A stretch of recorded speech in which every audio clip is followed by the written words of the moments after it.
Far, far be it from me to stand between you and alcohol and you and canapes. It's been another long day.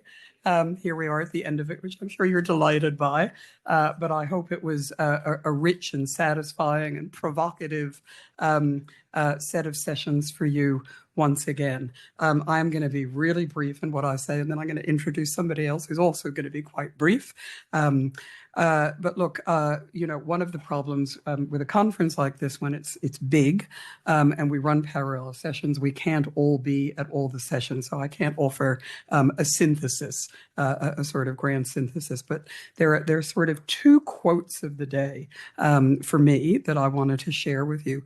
One was from this morning when Andy George said, it is critical. He was talking about academics and he said, and researchers, and he said, it's critical to recognize your power. Yeah, the power to inform, to shape, to provide an evidence base. Naturally, biased as I am, I agree with that. But I also think that it's critical for practitioners to recognize your power. The power that practitioners have an amazing evidence base. Absolutely amazing. It is practitioners who are actually out there doing the empirical work that people like me and other academics are busy analyzing, right? So you are, as practitioners, those of you in the room who are practitioners, you are the producers of the evidence, yeah? And the power you have to advocate and to articulate that evidence to be able to shape policy. I really wanted to say that I think we have a domain of shared power that we should be using as effectively and critically as possible across both research and practice. The second quote of the day comes from Ali Fisher in his really interesting session where he said, an ecosystem of content. He was talking about Gore and other very problematic and illegal content. And he said an ecosystem of content requires an ecosystem of responses. And I thought that was such a pithy economical way of talking about the sophisticated relationships that many of today's and indeed yesterday's sessions have really focused on, which is about the relationship between domains that we wouldn't necessarily think are related, but when you scrape a little and look a little more closely, in fact, they are related and that they are calling forth from us new kinds of thinking as well as new kinds of practice about how we knit together our responses to meet these very diverse and also complex challenges. So those were the two quotes of the day that I thought were especially good and that I would share with you.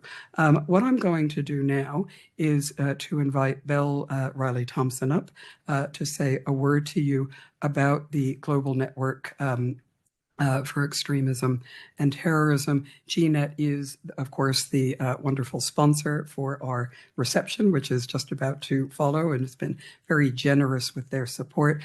Belle is going to tell you a little bit about GNET for those of you who are not familiar with the important and excellent work that they do. So over to you, Belle. Thank you, Michelle. Yeah, I understand that the canapes are waiting, so we're going to keep this short and sweet. As she said, my name is Belle. I'm the commissioning editor and project manager of GNET. We are the Global Network on Extremism and Technology. So we're an academic research initiative backed by the Global Internet Forum to Counter Terrorism. That's GIFCT. So we got multiple acronyms going just to confuse you.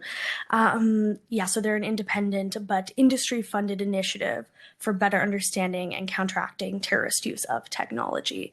So we're based at the Center for Statecraft and National Security in London at King's College.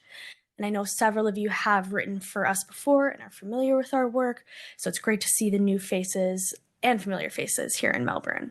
So our project seeks to promote responsible research from academics working on issues within the violent extremism, terrorism, and technology nexus. And that's why we're here, and that's where all of you come in. So in addition to webinars and our annual conference, GNET's main output are insights. They are short, responsive publications that monitor and inform GNET and GIFCT stakeholders of current trends and online threats. So the purpose of our insights are to bridge the gap between international experts, such as yourselves, studying terrorism and violent extremism, and the technology sector working to counter these threats online. So I've been incredibly fascinated by the research I've heard over the last 2 days so far. I'm looking forward to tomorrow and encourage those interested in GNet to get in touch with me via our website. You can scan the QR code there. And if you do submit a proposal, make sure to indicate that this is where you found us, the VERT conference, so that I know how you know about us. So we want to publish so much of the research discussed here, so please do reach out and feel free to approach me at the reception if you have any questions or ideas. I'd be happy to chat. So thank you to the whole AVERT team for welcoming GNet. We're thrilled to be here, play a small part in this hugely successful event, and enjoy the reception.